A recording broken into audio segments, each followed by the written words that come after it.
Welcome back to the Gentleman's Gazette. In today's video, we'll learn all about polka dots in classic menswear, and maybe unravel the mystery of polka dot man while we're at it.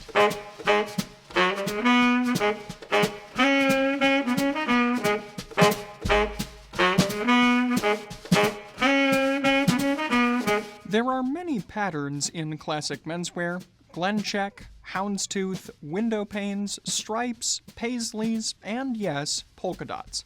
Polka dots might not be as common today as they were in the past, but they are a versatile and visually interesting pattern with a pedigree in classic menswear that can complement casual and formal outfits alike.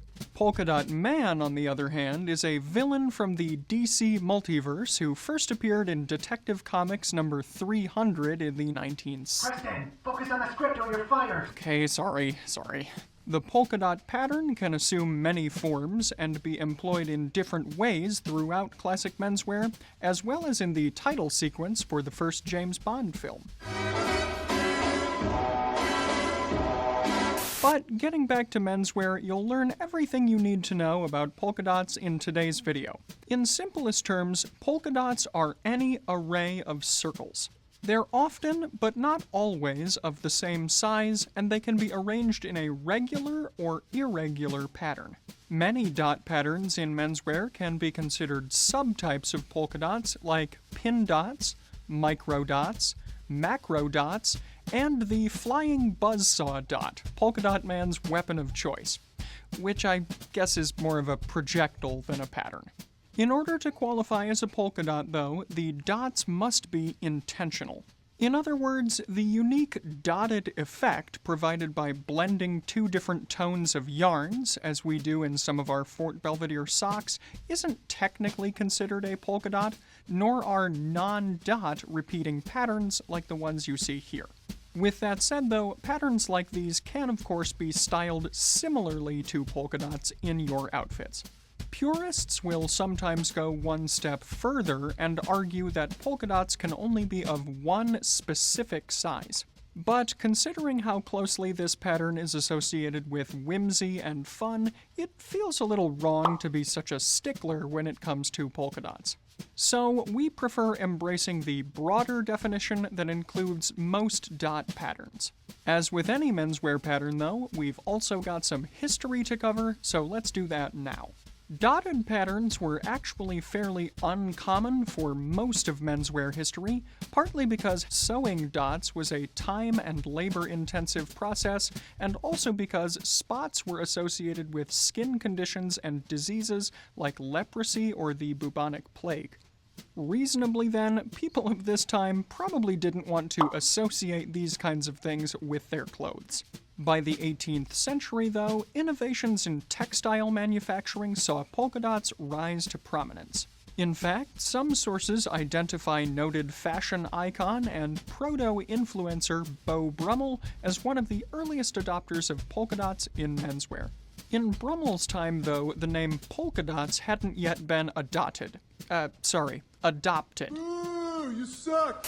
The pattern was simply referred to as dotted until the 19th century, at which time the name polka dots was chosen to capitalize on the popularity of the polka dance craze that was sweeping Europe and North America at the time.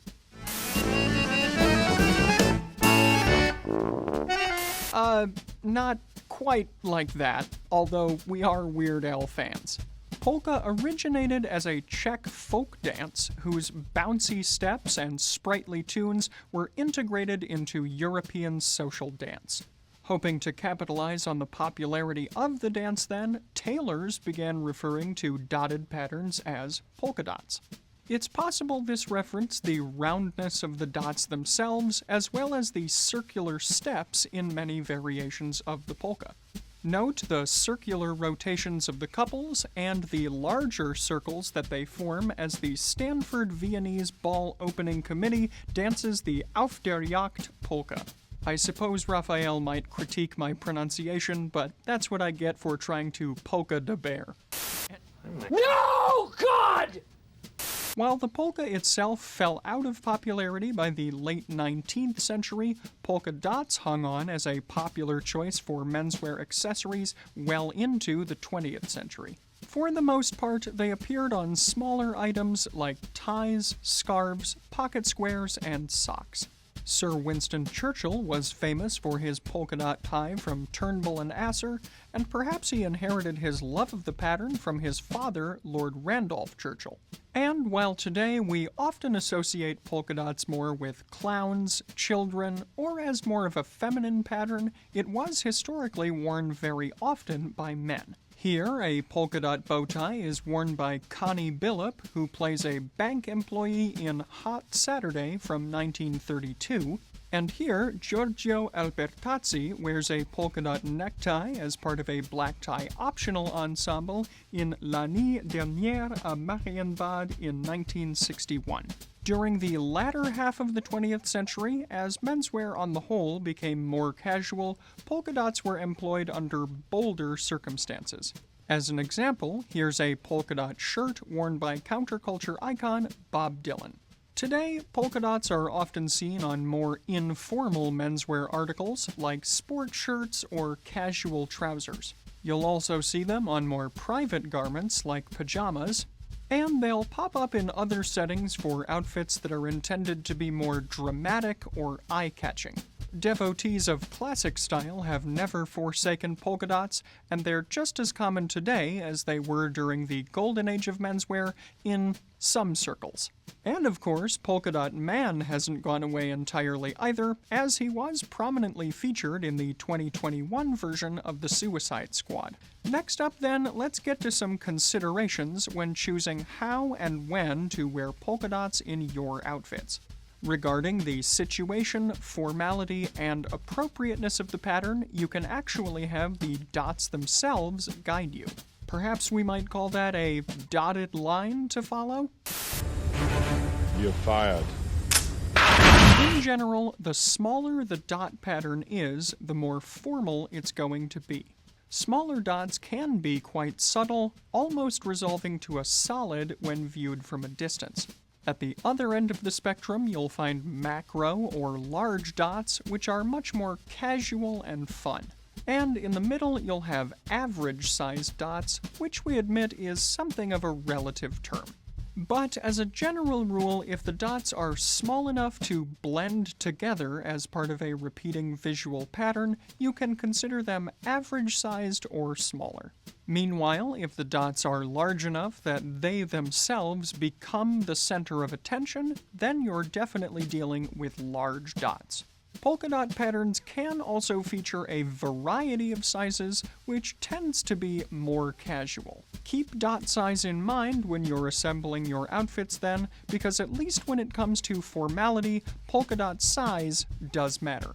Our next consideration is one that's closely related to size, dot density, which refers to how closely the dots are spaced or how much space exists between them. Usually, the higher the density, the smaller the dots are going to be, although sometimes extra space can be left in between smaller dots as an aesthetic choice. Usually then, menswear articles with greater dot density are going to be more formal because the dots in turn are smaller. Next, let's talk about dot patterns. In classic menswear, polka dots are usually arranged in a regular pattern, like straight, diagonal, half-dropped, or offset. However, scattered polka dot patterns also do appear from time to time. As a general rule, the more regular and symmetrical a pattern is, the more formal it's going to be. Finally here, let's talk about dot color. White dots are by far the most commonly seen in menswear, and they can be paired with basically any other color. This is likely because it will allow for effortless pairing between your polka-dotted accessories and a white dress shirt, which is of course most commonly worn by many men. In general, colors with some contrast are going to work best for polka dot patterns, and you are not going to see things like white and gray, for example, very often, because the dots won't stand out very well. And for colored polka dots, contrasting and complementary colors are often going to be employed to provide additional visual interest. You can, of course, also find multicolored dot patterns on occasion, but this is going to be especially casual.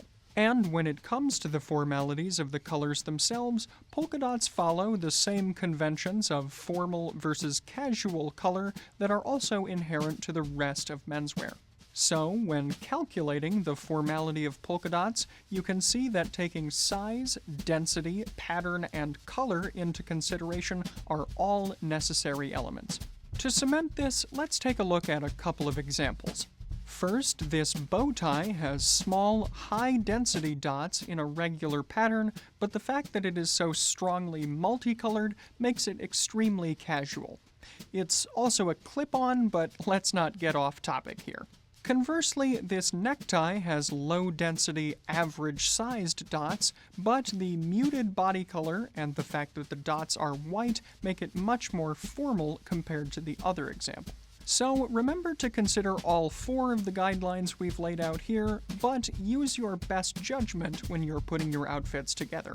Speaking of which then, let's get into some more general tips about wearing polka dots.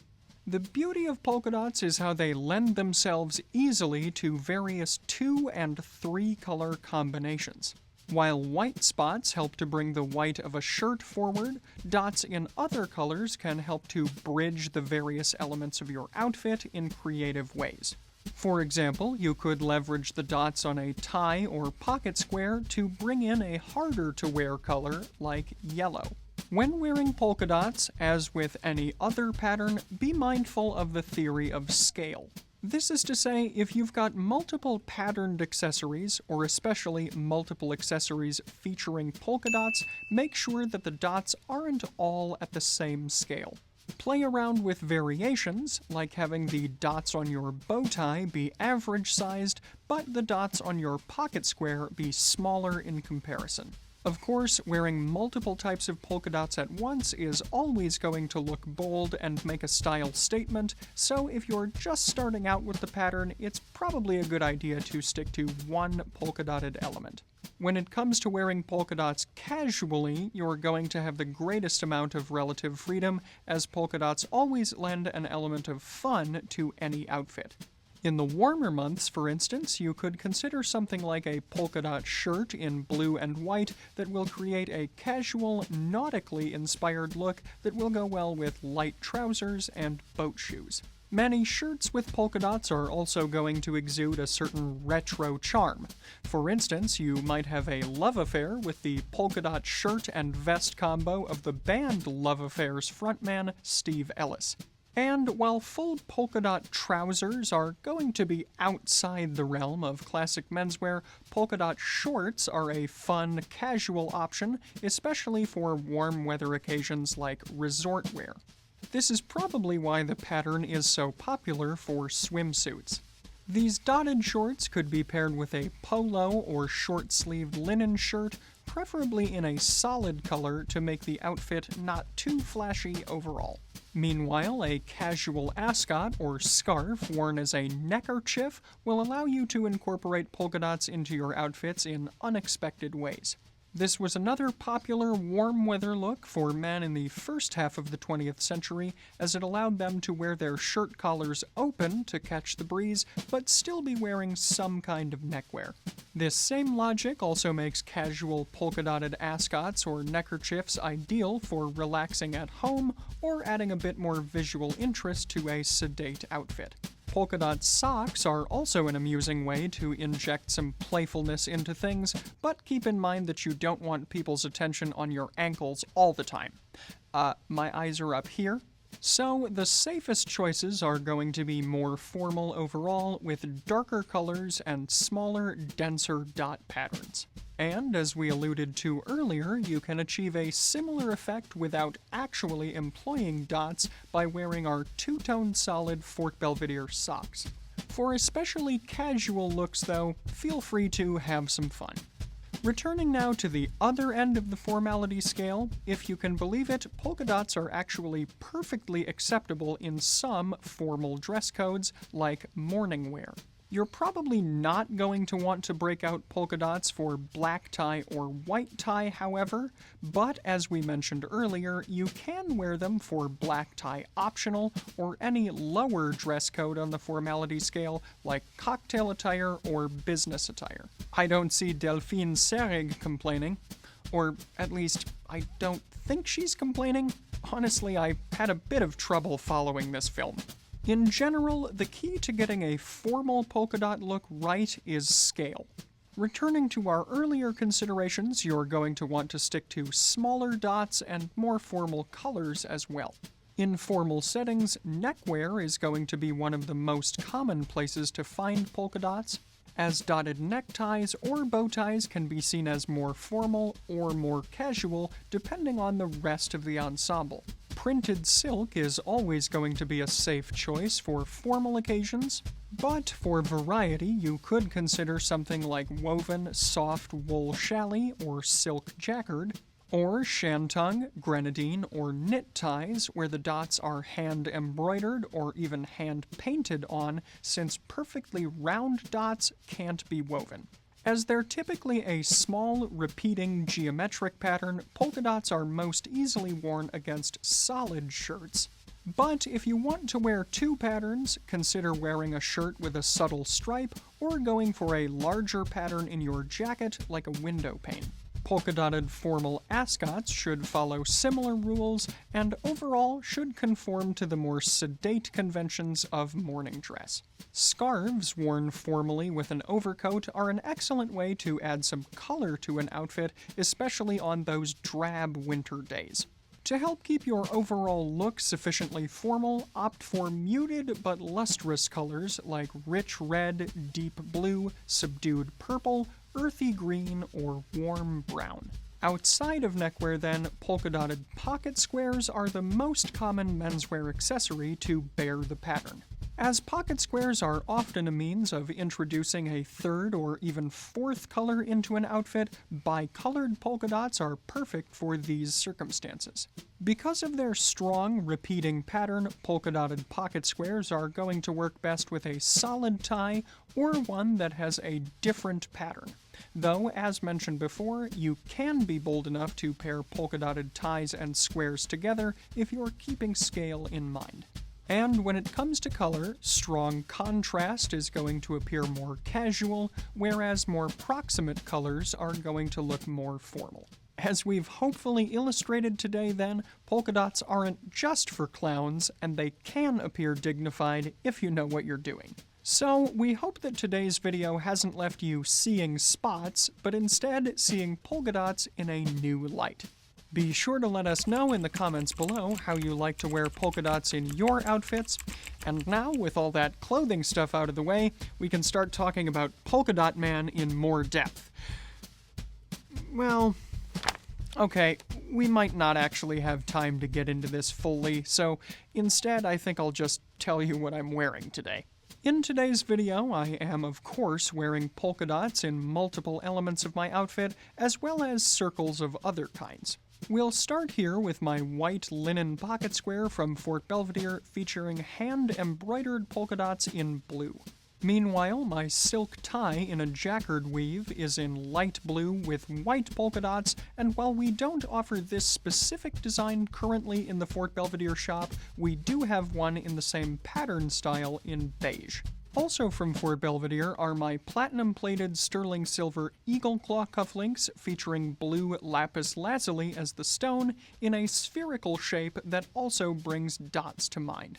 My two-toned solid socks in light blue and midnight blue also evoke dots, even though they aren't technically polka dots, and my tan derby shoes feature broguing on them, which is of course also a circular design. Other elements of my outfit today obviously include my vintage camel hair jacket, my plain light blue shirt, and plain brown trousers with a warm red undertone, as well as my light blue Veronica Persica boutonniere from Fort Belvedere.